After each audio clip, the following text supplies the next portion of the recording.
Jai Hind दोस्तों.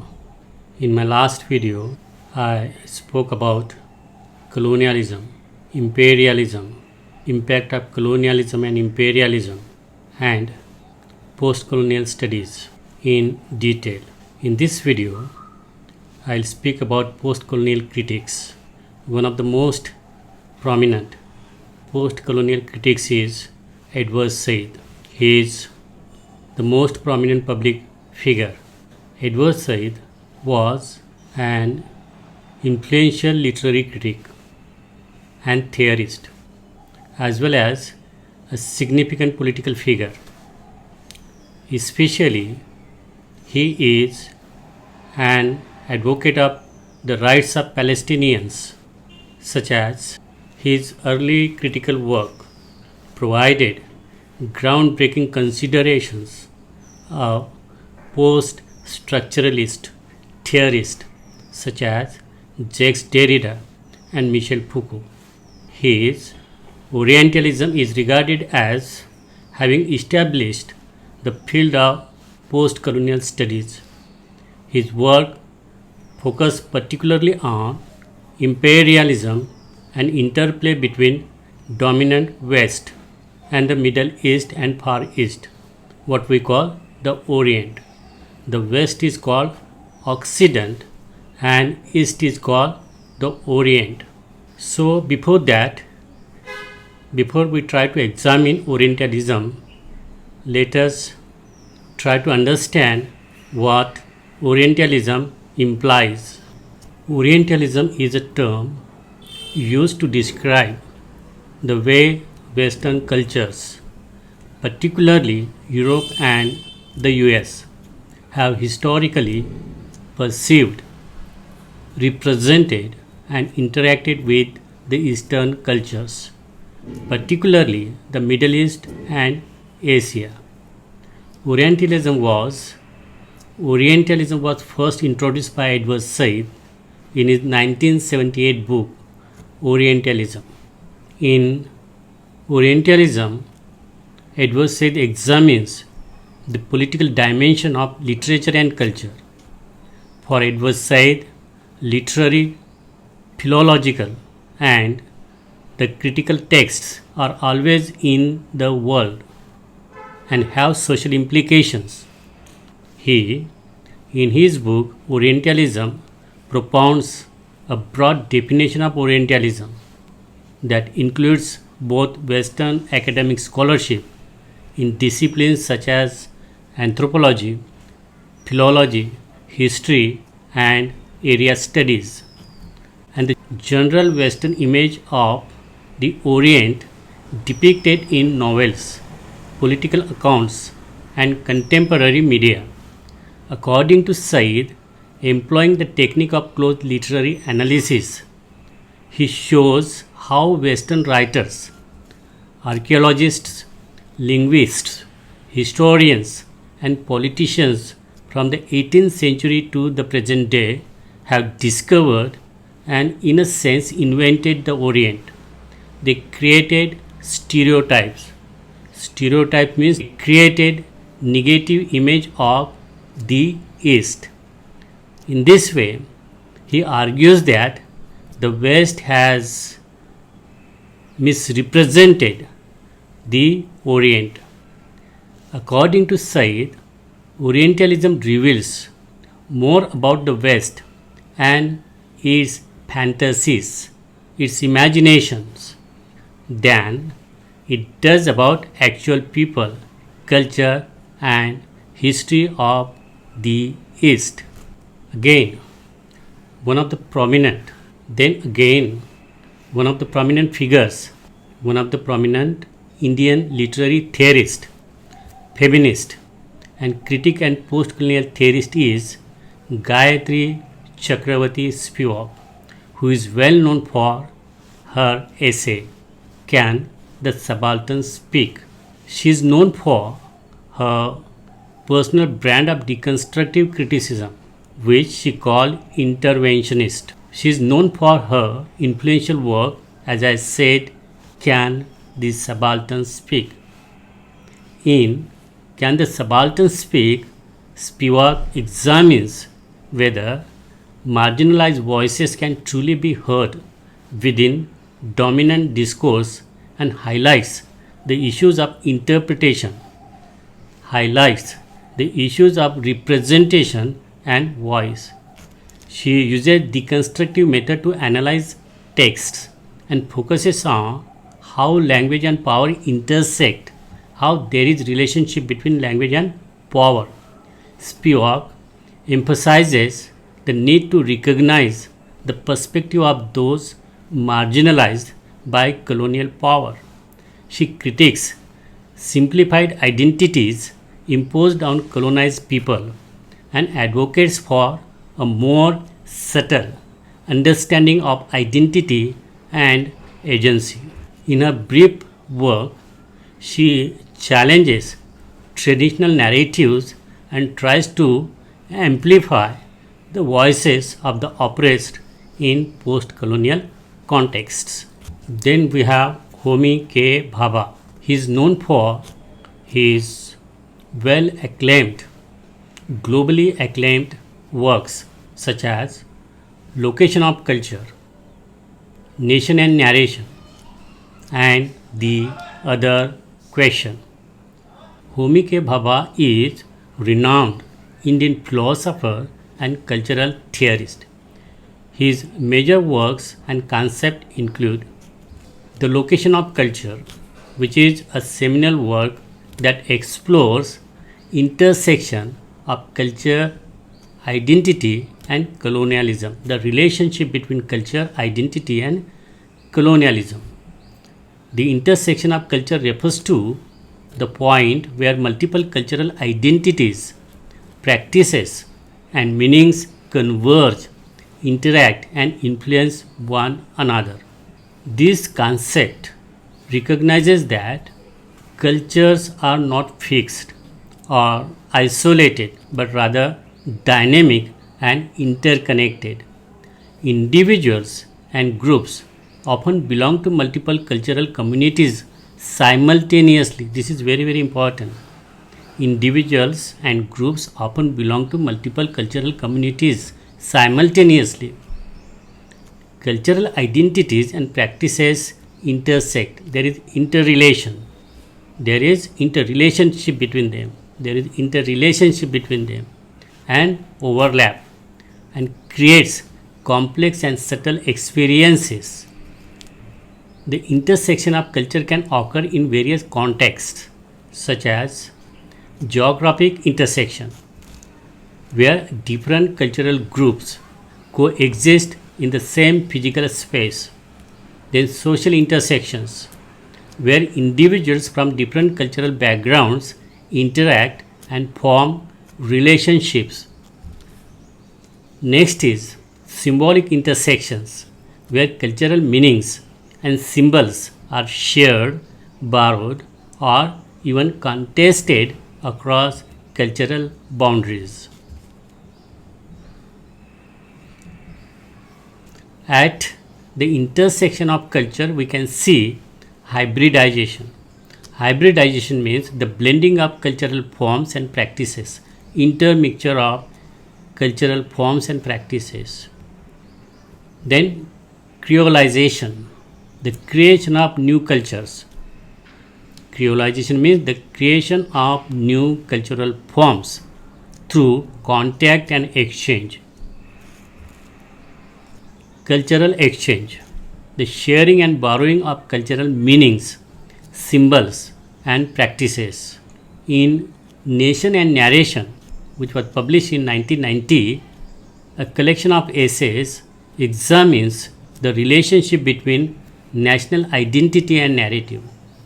His third work, The Other Question, is an influential essay on the concept of otherness and its implication for cultural theory. So we have the concept of self and other. The self is always in the center, whereas other is always at the boundary, at the periphery. So the West is the self and East is the other.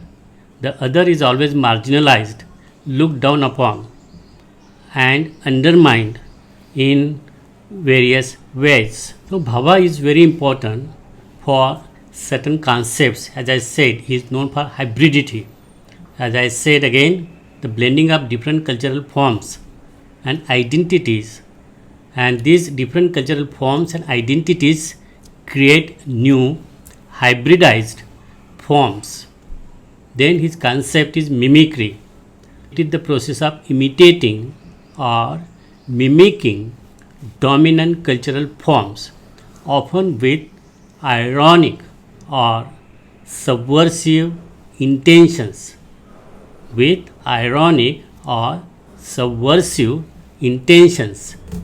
Then is ambivalence, the coexistence of contradictory feelings or attitudes towards colonialism. It's a kind of mental conflict, the coexistence of contradictory feelings or attitudes towards colonialism, identity, or even culture. Then he talks about third space. Third space. Third space is a concept where cultural differences intersect and hybridize. It creates new forms of identity and culture. Then is dissemination. It involves the process of dispersing and disseminating cultural meanings, spreading cultural meanings, leading to new forms of cultural identity. Then cultural difference, the idea that cultural differences are not fixed or essential, but rather complex and constantly negotiated because of the interaction, because of assimilation, because of integration, and because of accommodation. Bhabha's work is central to postcolonial theory, which examines the legacy of colonialism and its impact on culture, identity, and power dynamics. Then, one of the major critics is Frantz Fanon, and he is known for his celebrated work, The Wretched of the Earth, which was published in 1961. Frantz Fanon was a psychiatrist and revolutionary writer from Martinique, which was French colony in Caribbean island in West Indies. Frantz Fanon was a psychiatrist and revolutionary writer from Martinique, which was French colony. He is best known for his influential works on psychological and cultural impacts of colonialism. He advocates for decolonization and the empowerment of oppressed people. Frantz Fanon's The Wretched of the Earth is seminal work in postcolonial studies. So, in this work, he explores how colonialism dehumanizes both the colonized and the colonizer. It dehumanizes not only colonized but also the colonizer. Violence as a means of liberation. Frantz Fanon argues that decolonization often requires violent struggle to reclaim identity and autonomy. He argues that decolonization often requires violent struggle to reclaim identity and autonomy. He emphasizes the importance of building a national culture post-independence to restore dignity and unity. He also advocates for restructuring society to address inequalities perpetuated by colonial systems. He analyzes how colonial systems exploit and oppress indigenous populations. Frantz Fanon's work is influential in understanding the dynamics of liberation. Frantz Fanon's work is influential in understanding the dynamics of liberation movements and the ongoing impact of colonialism on modern societies. Chinua Achebe is known for his critique of Western discourse Western philosophy. Western Chinua Achebe was a Nigerian novelist and critic known for his profound impact on African literature. He is very well known for his critique of Joseph Conrad's Heart of Darkness. So it is a seminal work in post-colonial literary theory. In his 1977 lecture, An Image of Africa, Racism in Conrad's Heart of Darkness, Achebe argues that Conrad's novella perpetuates racist stereotypes and it portrays Africans as savage, primitive, and inferior. The novel denies African characters their humanity, reducing them to mere caricatures or beasts. Heart of Darkness, Achebe argues, reinforces a Eurocentric perspective, presenting Western culture as superior and civilized. The novel supports, it is novella because it is shorter than novel. The novella supports the imperialist ideology of time, justifying colonialism and colonization of Africa. He argues, Conrad, fails to provide historical or cultural context, perpetuating a simplistic and inaccurate view of Africa. The narrative voice of Marlowe, the protagonist, is biased and unreliable, reinforcing racist attitude.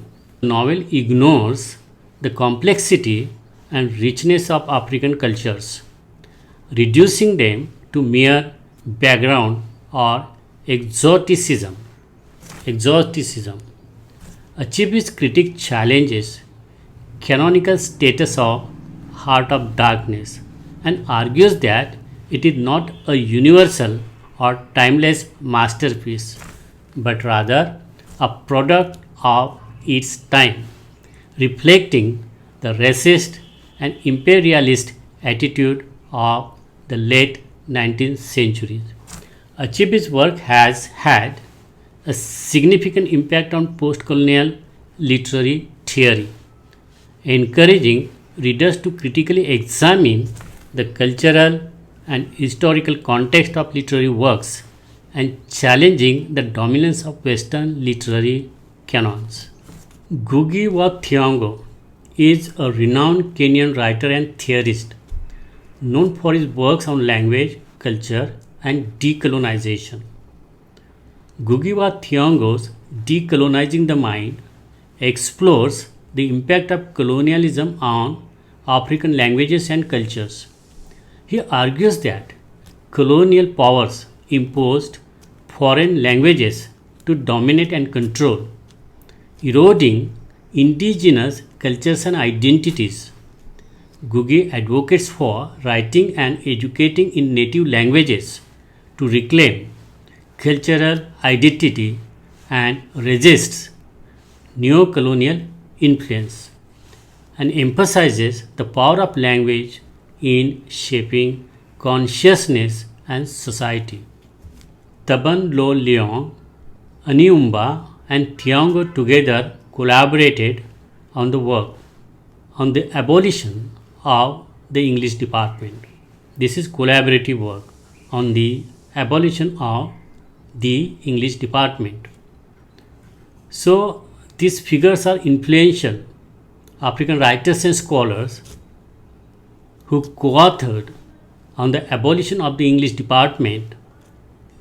The essay calls for reforming African university curricula. This is very important. The essay calls for reforming African university curricula to prioritize African literature and culture over colonial frameworks and argue that for the importance and argues for the importance of centering indigenous narratives and perspectives in education. Thank you. Jai Hind.